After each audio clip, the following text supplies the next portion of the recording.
Inside New Orleans Sports with Eric Asher is underwritten by... At Villeries Florist, we deliver the magic of flowers 7 days a week to the North Shore and South Shore in the New Orleans area.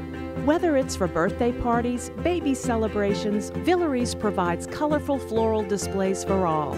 With a store full of fresh-cut flowers, exotic tropical flowers, orchids, roses, and even fruit baskets, our goal is to make your vision a reality. Villeries Florist, proudly serving Louisiana since 1969. Mr. Ed's Oyster Bar and Fish House has been shucking here since 1979. Located at 3117 21st Street in Metairie, Mr. Ed's Oyster Bar and Fish House offers raw, fried, and grilled oysters, as well as a range of Cajun and Creole dishes. Enjoy a dozen with a smile.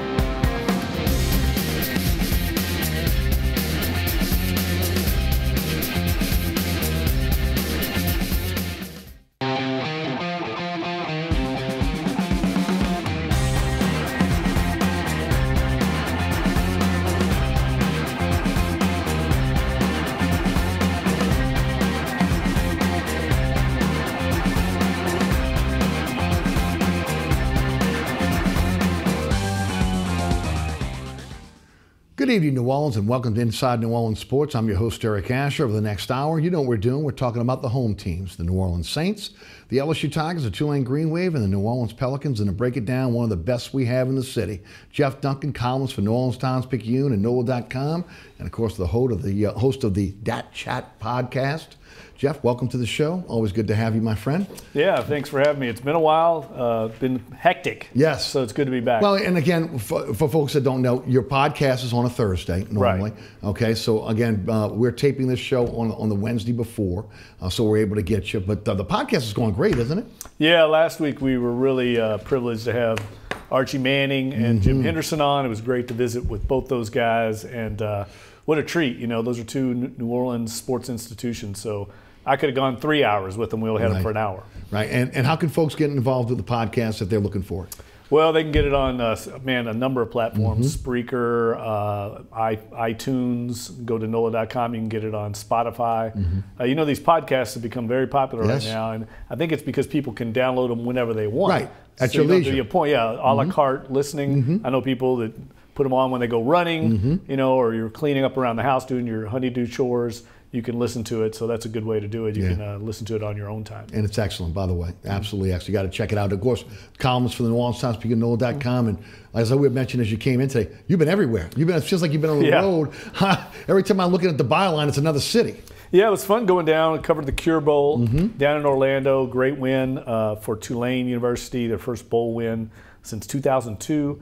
And I think that program's on the rise. And, you know, I was just on my way back after that game on to Charlotte for the Saints game on Monday night and thinking, boy, you know, the Saints should be good next year. We know LSU looks like they are pointed towards 2019 and being a top 5 program. Yes. And with the way Tulane's going, 2019 has, you know, the makings of a very special football season, and we're not even done with 2018 yet. Right. No, it definitely, there's no doubt about it. And as we'll get into the recruiting class a little bit later, Wednesday, National Signing Day, the early period goes all the way through Friday.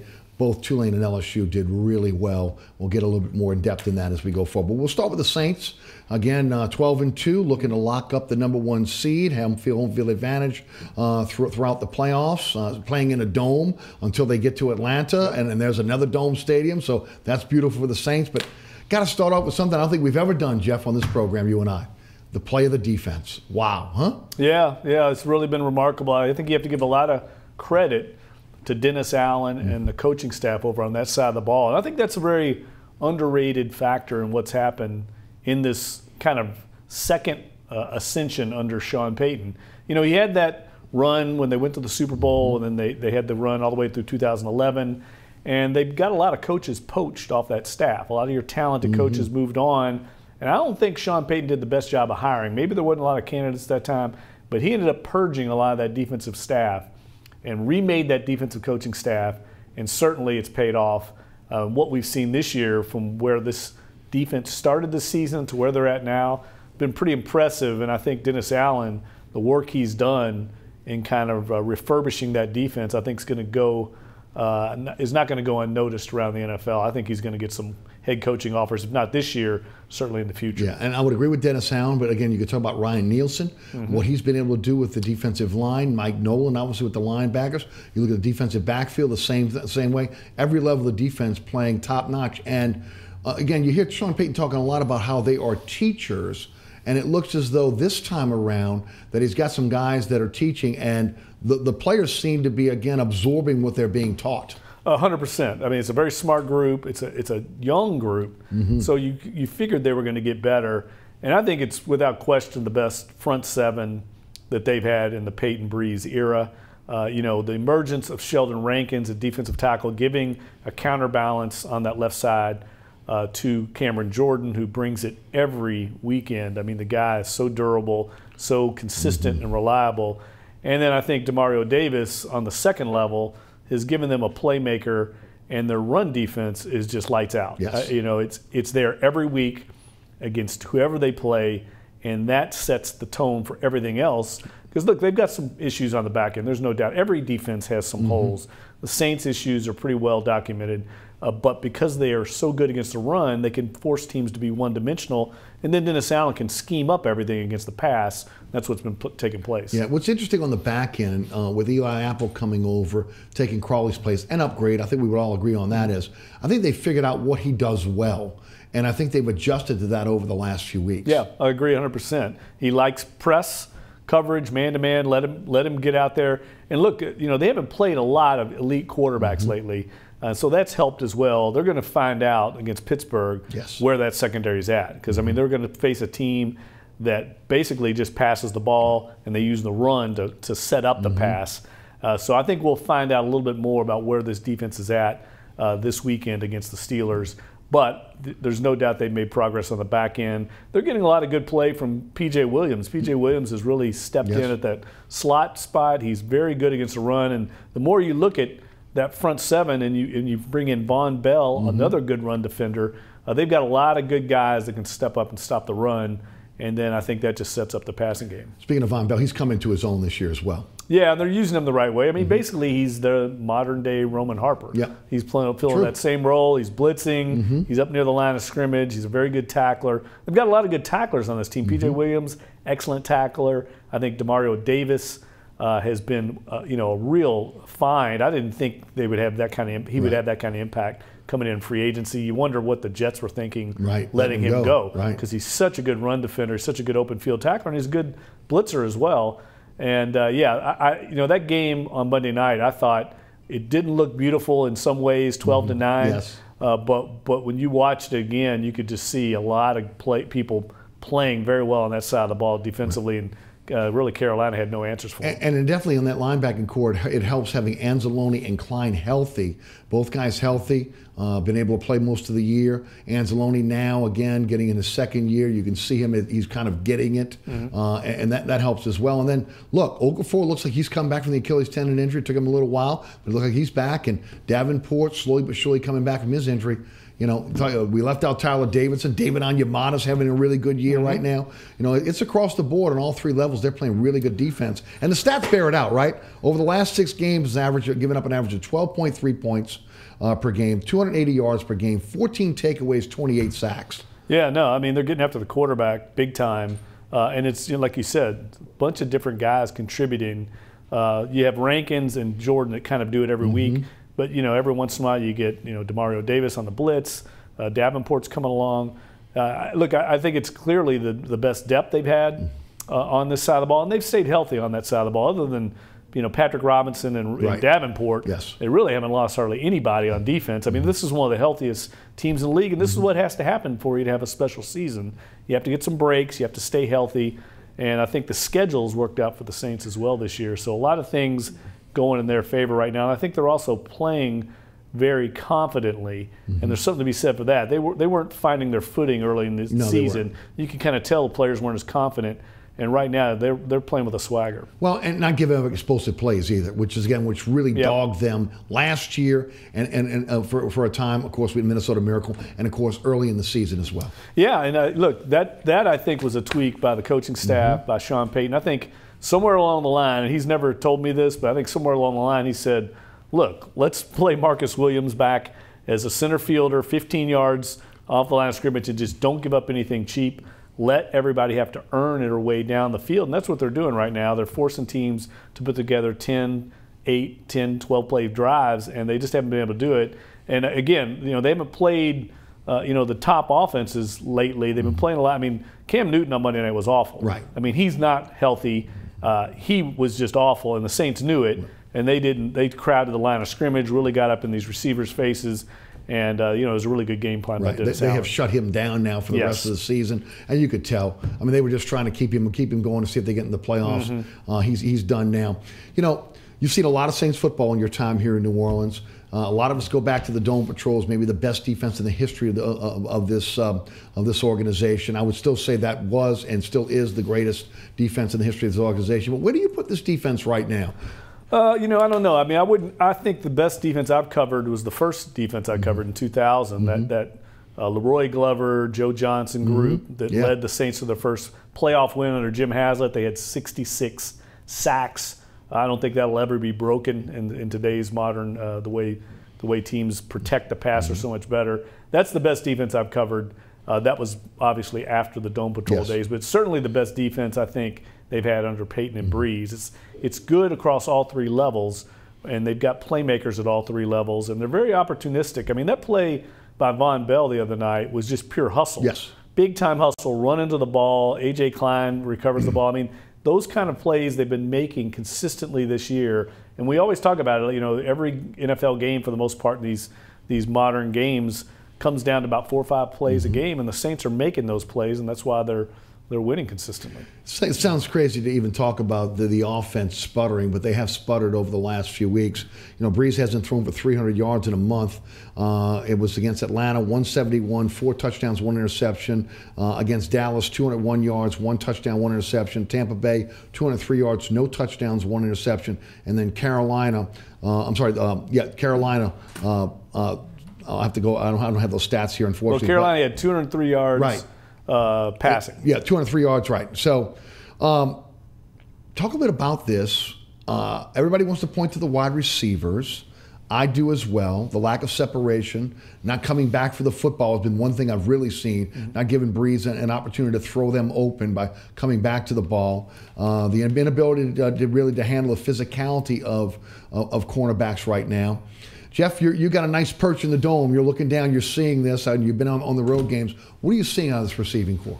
Well, I think there's a lot of factors. I don't think it's just the lack of depth at receiver. They're playing a lot of young players, but I think, the other night they decided they were going to run the ball, and they ran the ball very well. They had a lot of, inopportune or untimely penalties that put them kind of behind the chains in that game. I thought Carolina had a good game plan. Teams basically have decided they're going to double team Mike Thomas for the most part in key situations. And they're not doing it every down, but in third down, near the red zone, they're trying to take him out of the game. And they're also using a lot of different schemes on Alvin Kamara. Those are the 2 playmakers. Yes. They're forcing Breeze to go other places. And I think also the loss of Taron Armstead at left tackles caused some problems with the offense. And I think they played some good defenses lately. You play 3 road games in a row. I don't think it's any coincidence that this stretch is also when they played 3 games on the road. That game in Carolina was, you could just tell early on, Carolina knew what the Saints wanted to do. Yeah. I mean, these divisional opponents.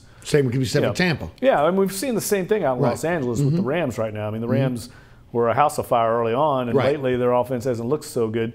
By this time, there's so much film out there, so much tape, defensive coordinators start putting together game plans and trying to make you play left-handed.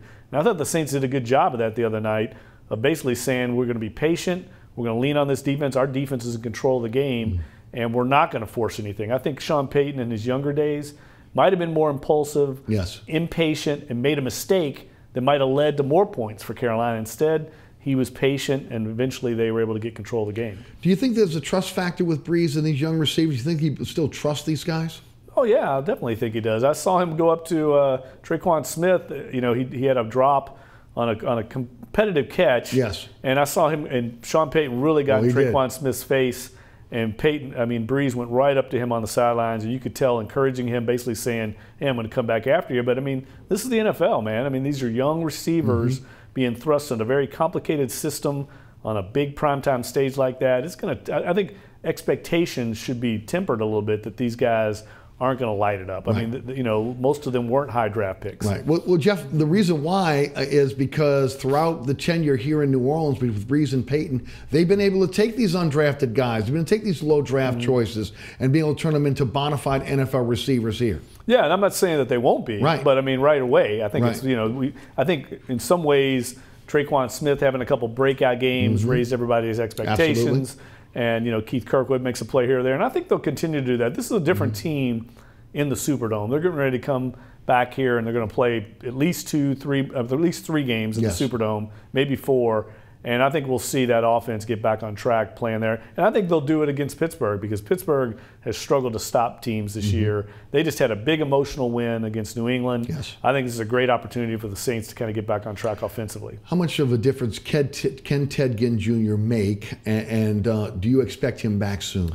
Yeah, no, I think he's definitely going to be back soon. I think they're trying to determine, you know, when he'll come back. He'll be at the practice field before he ever gets in a game. So we'll know. 2 weeks before, right? Yeah, we'll know soon. But look, we all saw what I mean. People know what Ted Ginn Jr. is. I mean, he's a good player. I don't think he's going to make any dramatic change to this offense. But you at least have to account for him when he's on the field. Yeah, but I mean, I don't think he's going to dramatically alter the fortunes of the offense. I mean, he played for this team for a year and a half. So I mean, I think people looking for a savior. I would not think Ted Ginn Jr. is going to save him. I don't know if everybody's thinking Des Bryant was going to be that guy, then Brandon Marshall. I don't know if you get a savior this late in the season. No. I mean, look, the Saints are going to win and lose on Alvin Kamara, Mike Thomas, Drew Brees, and that great offensive line. I think that's a little bit of a concern right now. The injuries mounting on the offensive line. You know, Terron Armstead's going to come back and play, but I don't know if he's going to hold up. And I think that's a concern. That's why the Saints brought in a lot of different offensive linemen this week, working them out. They just signed Derek Newton, another tackle. They know there's a possibility that they could have some depth problems along the offensive line. Max Unger's concussion, I think, is a concern. Yeah, they need to get healthy up front because that has been the anchor in why this offense has been where it's at this year. And they're the best offensive line in the league when they're healthy. They're not healthy right now. Right, and of course you mentioned Unger with the concussion. We know that Armstead has the pec injury, and Bushrod got a hamstring injury this past week. And Pete has been dealing with injuries all season long. Yeah, he's never been healthy since the season started. Really, this team has stayed healthy. You know, they haven't had any long-term injuries. But a lot of guys banged up, and that happens in the NFL at this time of year. What did you think about Will Clapp's performance? Yeah, I thought he was fine. I thought he and Cam Tom both. I mean, Cam Tom came in. I watched him intently. His snaps were spot on. I mean, very good. Look, they came into very adverse conditions. I mean, Will Clapp's first NFL game. He's thrust out there. You know, I think that's why I gave that performance a higher grade than a lot of people because there were some adverse conditions for this team. And they really kind of got outplayed in some ways. And they still managed to find a way to win, and that's a sign of a really good team. But they moved the ball when those guys were in the game. Yeah, that big drive at the end was huge. Just took time off the clock. Time off the clock, and you know, really kind of they controlled. I thought Sean Payton did a great job of managing field position and relying on his great kicking game. That's a very underrated part of this team is the kicking game. Both Will Lutz, Thomas Morstead, the coverage units. This special teams, you know, we saw them beat Tampa Bay with a punt block. I think that gets lost in all the talk of the improving defense and the high profile offense. But by design with the special teams, because you've seen Peyton over the years again designate players that again are special teamers. Might hurt you a little bit in depth at certain positions on the team, but those guys are the best when they're playing special teams. And then 3 coaches on the special teams now. Yeah, and so that goes back again to Sean Payton. I think the changes he's made in the last 2 or 3 years, bringing in Mike Westhoff to fix the special teams, making the changes to the defensive coaching staff. He's done a lot of tinkering here, and it's all paid off. And those changes could not have been easy. You know, one of the things that I alluded to recently in a column was them embracing analytics. They brought in Ryan Herman from the Miami Dolphins. I think it was probably a Jeff Ireland hire. And all these 4th down calls that Sean Payton's been doing have basically been rooted in analytics. And he's playing the probability on this, and it's paid off with that great offensive line. But again, these are changes, not sitting still, and kind of continuing to move forward, which is not easy to do for NFL head coaches. A lot of them are stuck in their ways. You know? Absolutely. Josh Lurebius also could be eligible to come off IR. Do you expect that?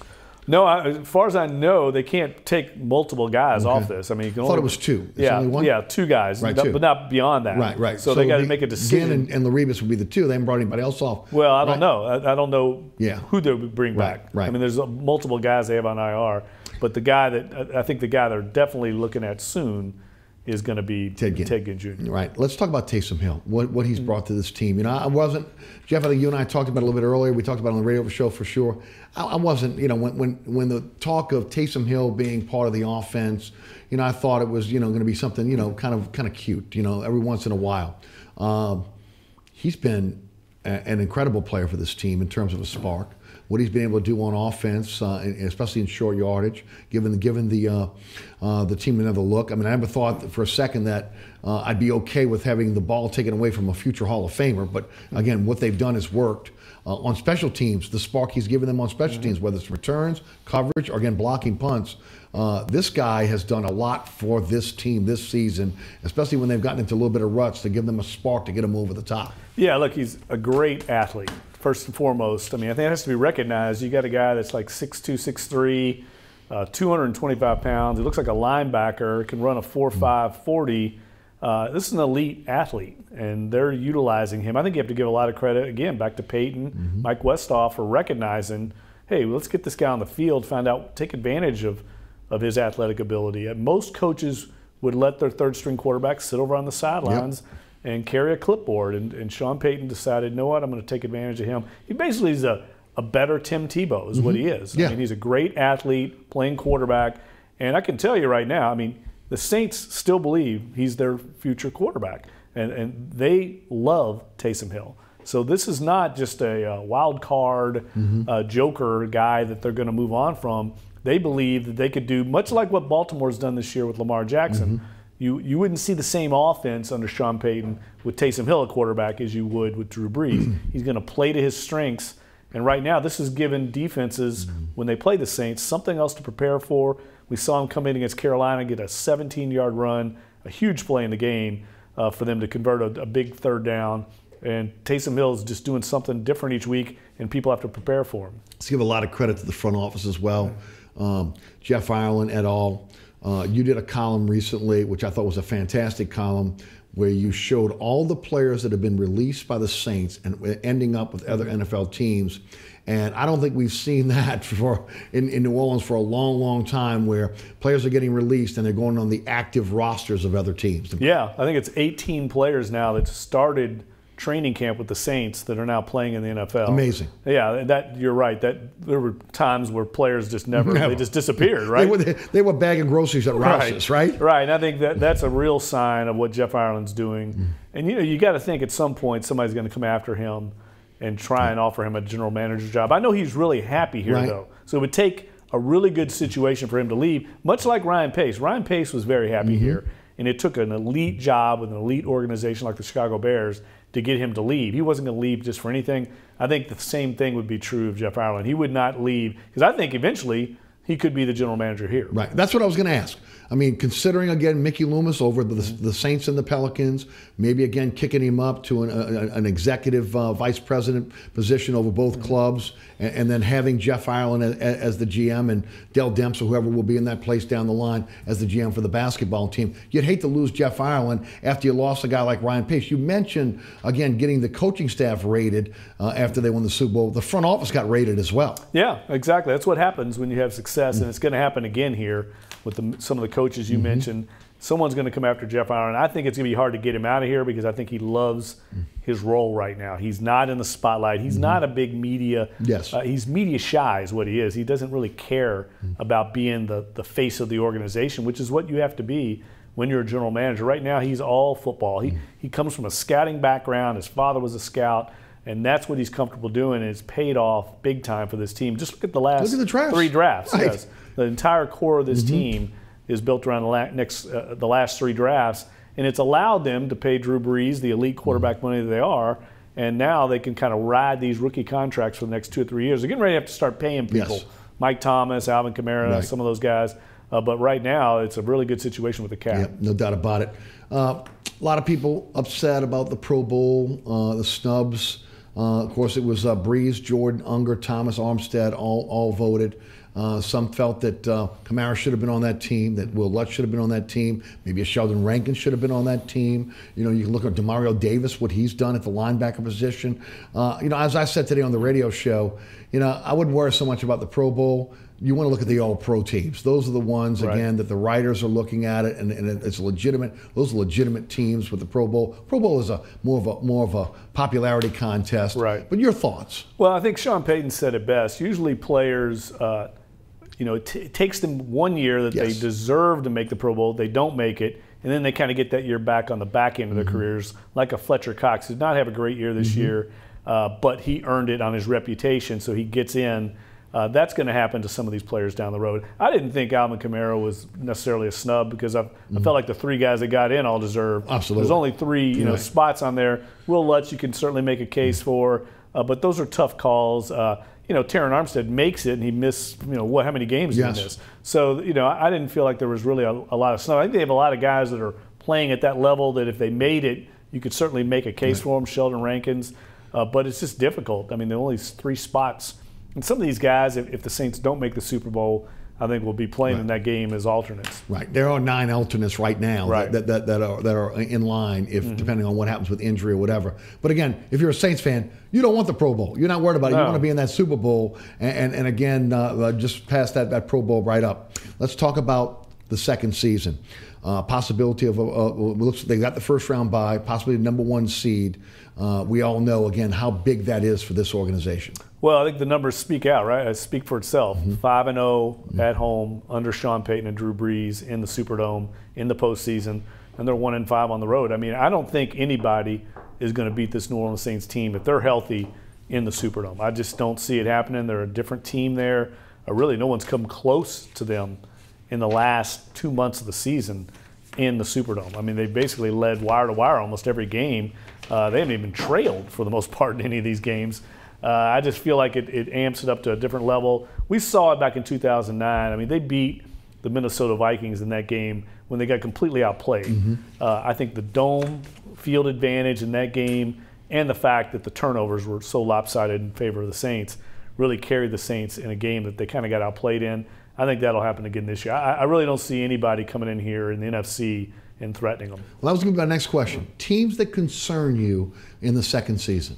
The only ones would be teams with defenses that can match up, and that would be Dallas and Chicago. I don't think the Rams have a shot at beating this Saints team here. I mean, like, things can happen. I mean, you have turnovers, injury, you know, to a critical player. But just the way the Saints play, they have such confidence here, and that crowd noise is just another level. I just don't see it happening. Now, I think the Saints get to the Super Bowl, and I think then it's a 50-50 game, depending on who they get against. We saw that last year, Philadelphia, New England. Just one game, one shot. You just never know what's going to happen. But I think if you're a Saints fan, you have to have a lot of confidence in the way the coaching staff right now, both sides of the ball, is preparing these game plans. The Saints are really, I think, you know, well prepared, both sides, and they're not getting out schemed by anybody. It's very encouraging, I think, right now off the field the way the Saints are preparing. What do you think happens this weekend against Pittsburgh? You know, the Saints would really like to get this one. That way you can really start resting veterans and guys that are injured in that game against Carolina. Carolina's going to shut it down with their veterans as well as they're out of the playoff race. Your thoughts against how the Saints will do this weekend against Pittsburgh in the Dome? Well, they're going to play – Pittsburgh's got the best offensive line the Saints have faced all year. 3 Pro Bowlers along that line. So I'm really interested to see how the Saints' defensive line matches up to Pittsburgh. Now Ben Roethlisberger will hold the ball. He holds the ball as long as any quarterback in the league, along with Cam Newton. You know, Dak Prescott holds the ball a long time. So that's helped, I think, with the sack totals we've seen lately. I just want to see if the Saints can win a shootout, because I think it's going to be a high-scoring game. It's track meet. Can the Saints' defense show up against a really elite offense? Pittsburgh's got to have the game. I mean, they've got to stay ahead of Baltimore. So you're going to get a team that's definitely motivated. I just wonder if Pittsburgh can come off of a big emotional win, a long-time nemesis, you know, in New England, and then go on the road and play a team you're not really familiar with in a very difficult environment. I really think the Saints really could pull away from this one pretty quickly. Well, I'll tell you what, if that happens, that plays right into the Saints' hands. I mentioned you get to rest guys. You got about a 2-week rest before you have to get back and playing in the playoffs, because you'll be able to rest a lot of guys against Carolina, and that could really bode well, again, getting guys healthy for the playoffs. Yeah, and that's the goal right now. I think they have to start looking at the big picture. You got that week off leading up to the divisional round. Then you just sit back and wait and see who you get, who you draw. Right now, no one in the NFC really scares me if I'm the New Orleans Saints. I mean, they played a very difficult schedule in some ways. I mean, they played most of the contenders. Minnesota we've seen so far. We've seen Dallas. They've beaten the Rams. The Eagles certainly are still alive. They handled it. I think if you're a Saints fan, you look at the Eagles go on the road and beat the Rams in L.A., and just a few weeks ago, the Saints beat them 48-7. Right. I mean, it wasn't even a contest. Yes. I think you just got to feel good that you're the best, most complete team right now and the healthiest team in the league. I would agree. Jeff Duncan, columnist for the New Orleans Times-Picayune, NOLA.com, host of the Dat Chat podcast, is with us tonight on Inside New Orleans Sports. I'm your host, Eric Asher. We'll be right back after these messages.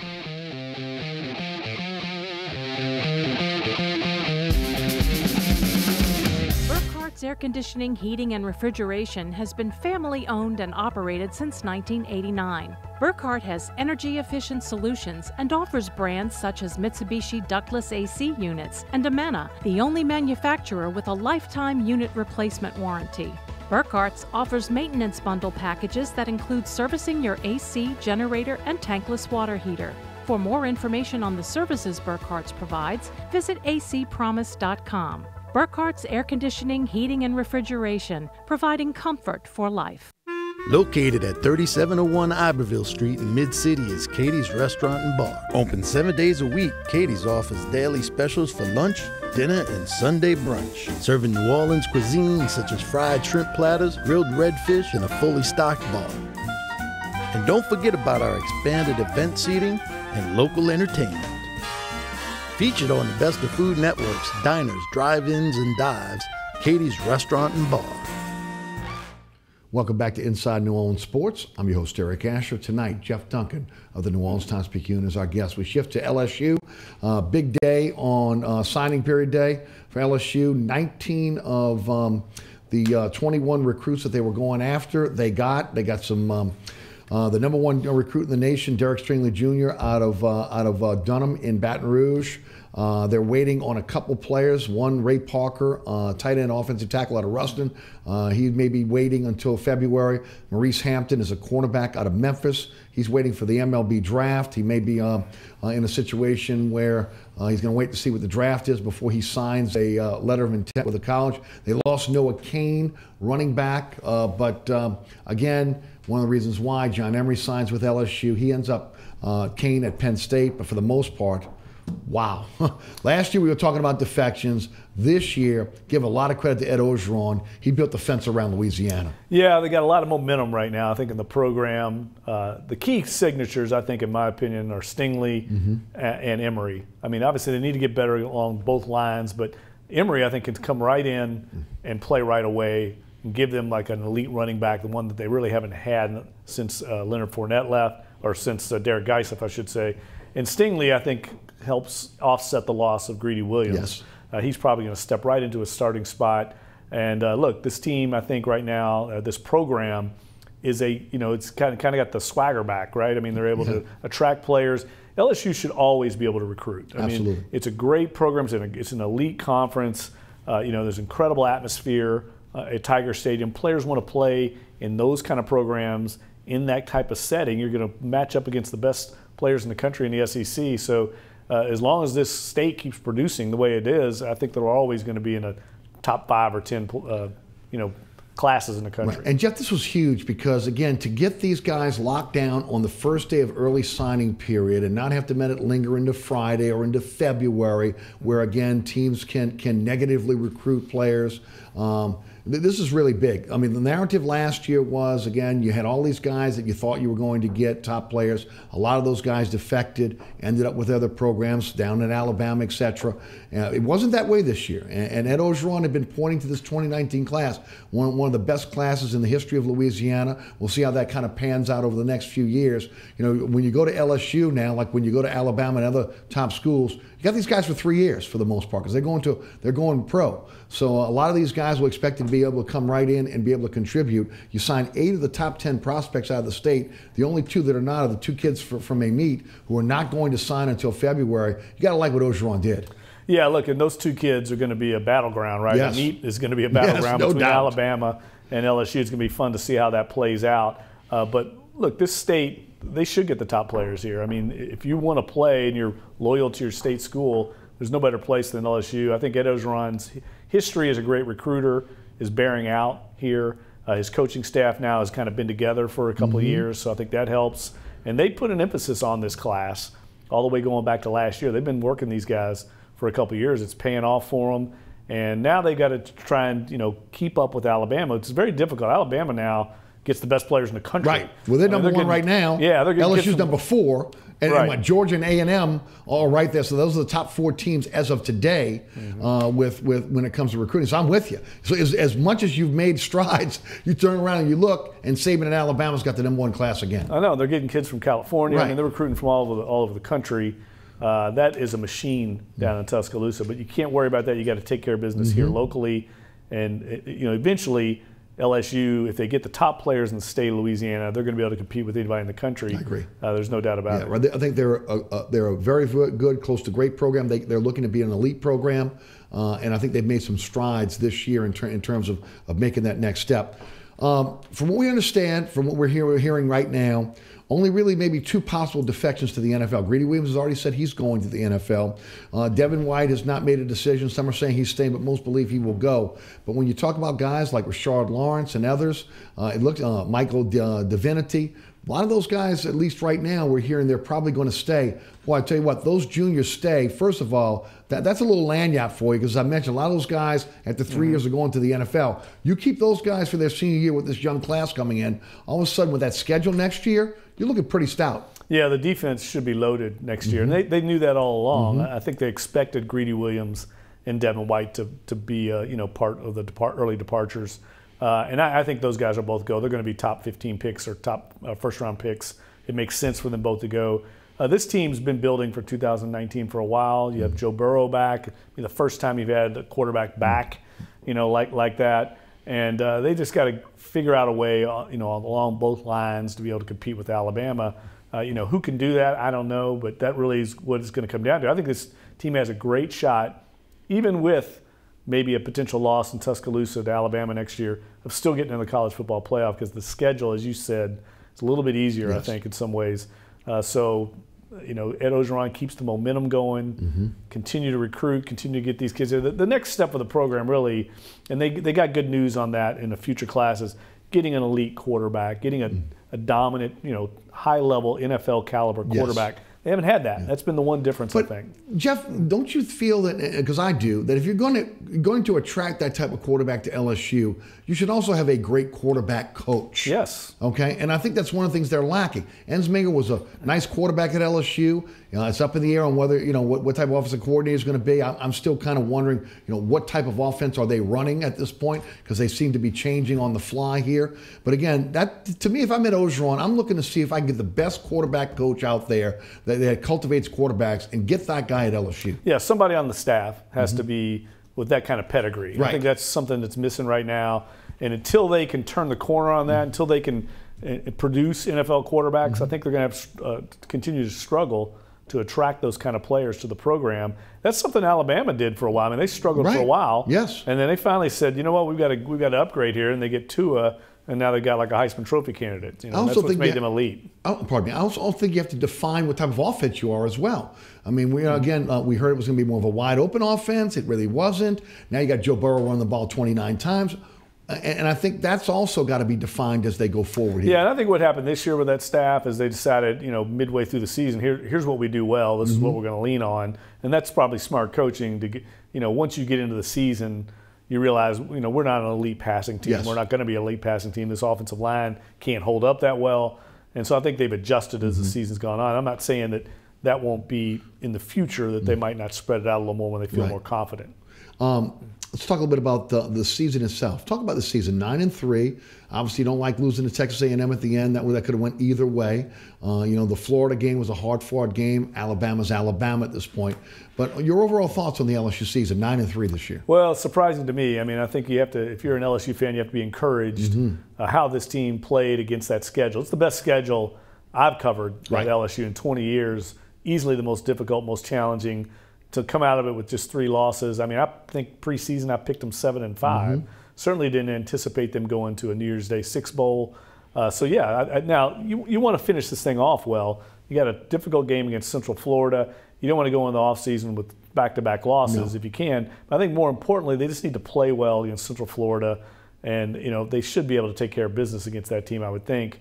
But all in all, I mean, I think they have to feel – look, you have to feel good. This team was well coached this year. We didn't really know what it was going to play out like. I didn't feel like they were ever overmatched along the sidelines. True. I think Dave Aranda is a key figure going forward. Can they hold on to him long term? I don't know. I think at some point an NFL team's going to come after him. They were talking. There's been rumors about Green Bay. About they really are hot for Dave Aranda. Would like to get him up there as their defensive coordinator, depending on who they hire as their head coach ultimately.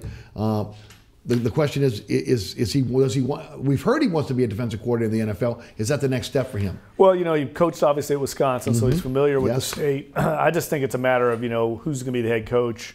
Is it a good fit? Dave Aranda can pick where he wants to go right now. He's one of the most respected and sought-after coaches in the country, and you have to give Ed Orgeron a lot of credit for going to bat for him and keeping him on the staff. I mean, he's warded off Texas A&M advances and other people, and that's I think a feather in the cap of Ed Orgeron that he's able to do that as the CEO of the program, because there's a lot of people going to come after Orgeron in the future as well. Well, and also when you look at Aranda and your Orgeron, who is a defensive coach, to stay out of it.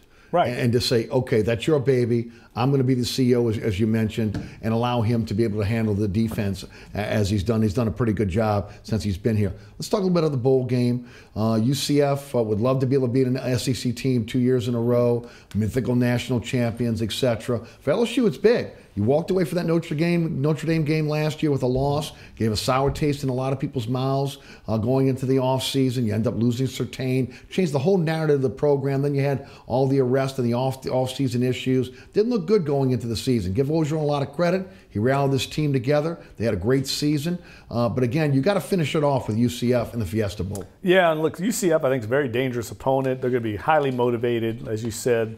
They've got a chip on their shoulders, and rightfully so. I mean, they've not been allowed to even be part of the equation in the college football playoff. So they've taken care of basically everything they can take care of on the field.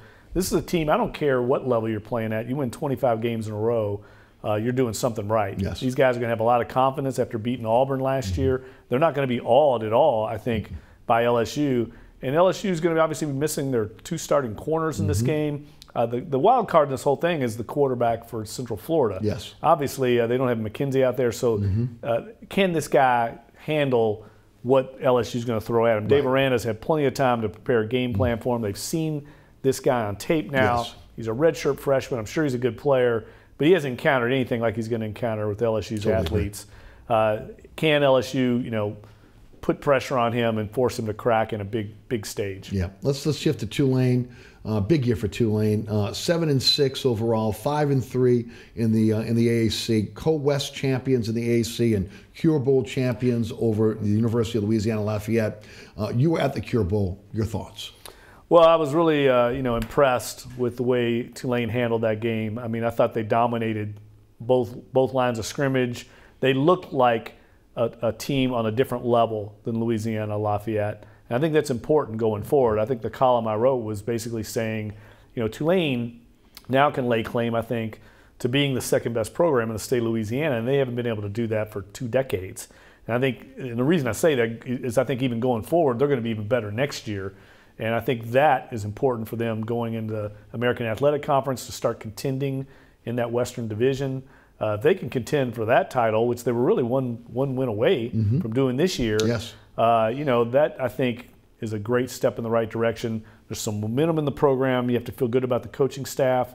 I think at some point, some people are going to start coming after some of Willie Fritz's coaches as well. He's able to keep that staff together for the most part going forward. But you got Justin McMillan coming back next year. You got both running backs, Darius Bradwell and Corey Dauphine. I was impressed with some of the young defensive players that they had. I mean, these were guys that didn't have big names coming in. Patrick Johnson, some other players. Sample. Yeah, Cam Sample. Jeffrey Johnson. Yes, and they got a lot of young players.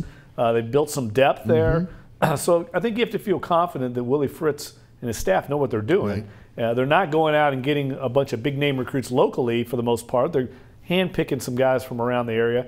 But whoever they're picking, they're doing a good job of, and they're developing them. And they're coaching them up, right? Right, that's what I mean. They're developing these guys. That's what he's known for, and we certainly see it play out. Yeah, and look, let me say this. You know, the biggest surprise for me is the play of the defense, because they were so young coming in. And if you looked at them early against Wake Forest, you're kind of like, you know, but they grew every single game, and they were a force to be reckoned with down the stretch of this season. Yeah, they're well coached on this side of the ball. I mean, there's no doubt about it. Does a great job. They've also improved the special teams a lot. I mean, they're just a very sound team, and they dominated that game, like I said. I mean, if it wasn't for a couple of turnovers there in the middle of the game, they might have won that game even more handily. And Louisiana Lafayette, I was actually impressed with. I mean, I think that program's on the way up. Yes. You know, they're going to be. I think the state of Louisiana has a lot of good football teams, a lot of good programs going forward. But I think it was important for Tulane to handle Lafayette the way they did, to kind of separate themselves perception-wise. You know, hey, we're in a bigger conference, we've got a bigger budget, we should be able to beat Lafayette. 5 years ago, that wasn't the case. Just 3 years ago, it wasn't the case. They had to go 4 overtimes to beat them in Willie Fritz's first year, so you see tangible signs of progress in the program. Yeah. By the way, Tulane, 16 early signees, most of those guys 3 stars. And again, Willie Fritz, not just getting local kids, he got some, but more of a national recruiting base for him. Yeah, and that's what you do at Tulane. You get the 3 stars and you develop them. Right. You're not going to get the 5 stars. That's right. No, you're not. You're not. You got to have a vision for players. You got to have an eye for talent and a projection, ability to project a player down the road. I remember talking to Cam Cameron when he was at LSU, saying when he was at Indiana, he had to recruit totally differently than he did when he was at LSU. LSU doesn't have to take chances at an elite program like that. At Indiana, he would project he would get the high school tight end that would eventually be his left tackle, and he'd redshirt him and develop him. That's what you do at Tulane, and I think what we've seen so far is the things we've been talking about. You have to be encouraged that these guys have an eye for that kind of talent, and then once they get them there, they can develop them. They need to start building a little more depth along the lines. Right. That's part of the problem when you're building a program. That takes time. Football's a numbers game. The numbers were so far down when Willie Fritz and his staff took over. I think they're finally getting them back to where they need to be able to compete at the highest level of the AAC. Well, you remember Buddy Tevens, the recipe for his success was, with the success for his successor, Tommy Bowden, was, you know, those young linemen that he got in his first year, he redshirted those guys. Got to. And they built their bodies up, they were ready to go, and then of course, by the time they're juniors and seniors, they're ready to compete at a high level. That's one of the reasons why we saw that undefeated team with Bowden way back when.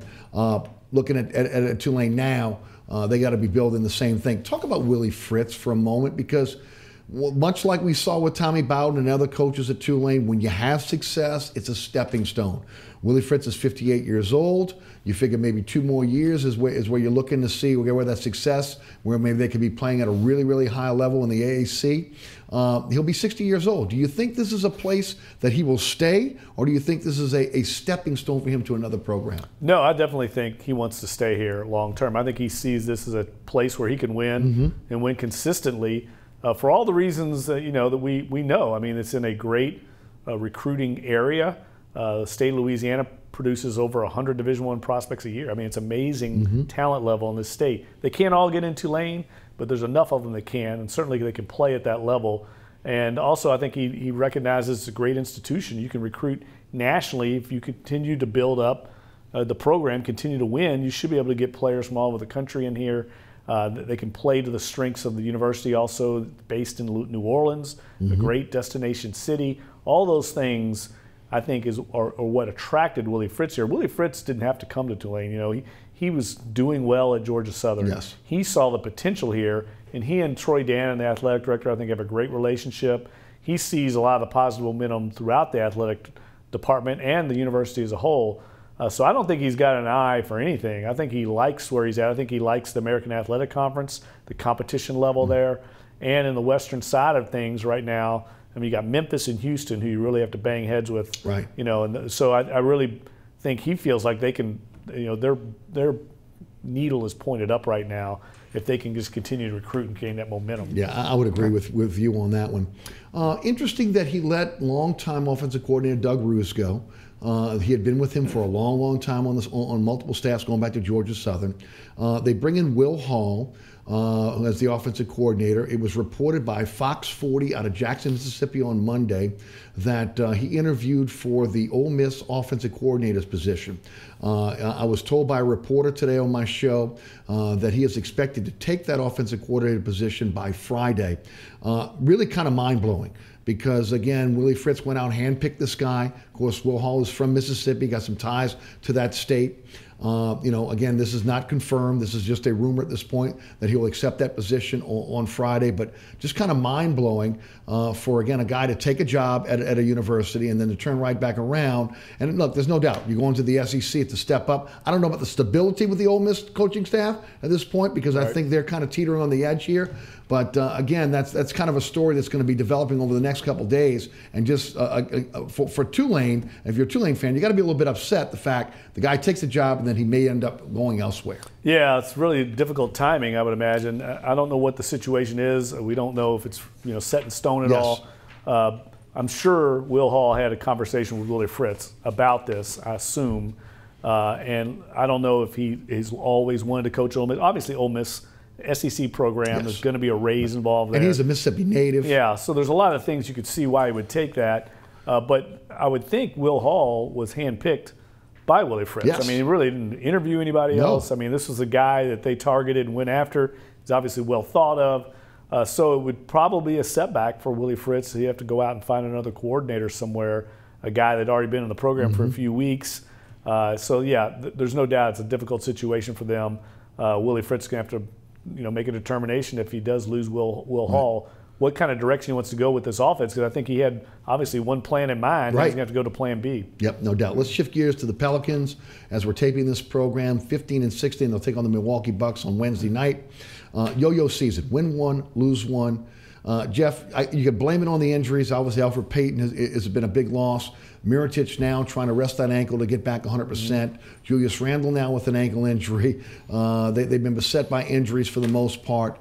But again, they're missing something. And again, a lot of everybody wants to point to Rajon Rondo and the leadership that he gave them in that locker room. It's not that Anthony Davis is having a bad season. He's having an incredible season.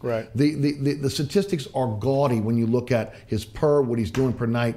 But it's the little things, the intangibles that, again, that will a team to win that he's not doing and the rest of his team is not doing. And we're seeing that yo-yo up and down season right now in a very, very competitive West. Yeah, and look, the difference this year and last year, I just wrote this the other day, is the West is way more competitive. So if you look at last year at this time, they had about the same record, but there were already 4 or 5 teams that were out of it. That's not the case this year. Everybody's in the mix except for Phoenix. So it's wide open. So in one, the glass half full view is, hey, we're right in this thing. We're only 2 or 3 games out of the top 8. But the glass half empty is we're also almost near the bottom of the division, of the conference, I should say. I agree with you. They seem to lack a little bit of an identity. I know Alvin Gentry wants to play with this pace. I don't think he's been able to do it because they don't have the depth right now because of the injuries. So they're just kind of treading water, I think, to try and get back to full health, and they haven't been able to do it. Now they had a nice win the other night against Oklahoma City at home. Best game outside of Toronto, I thought, this year. For sure, yeah. They were playing without 3 of their best players.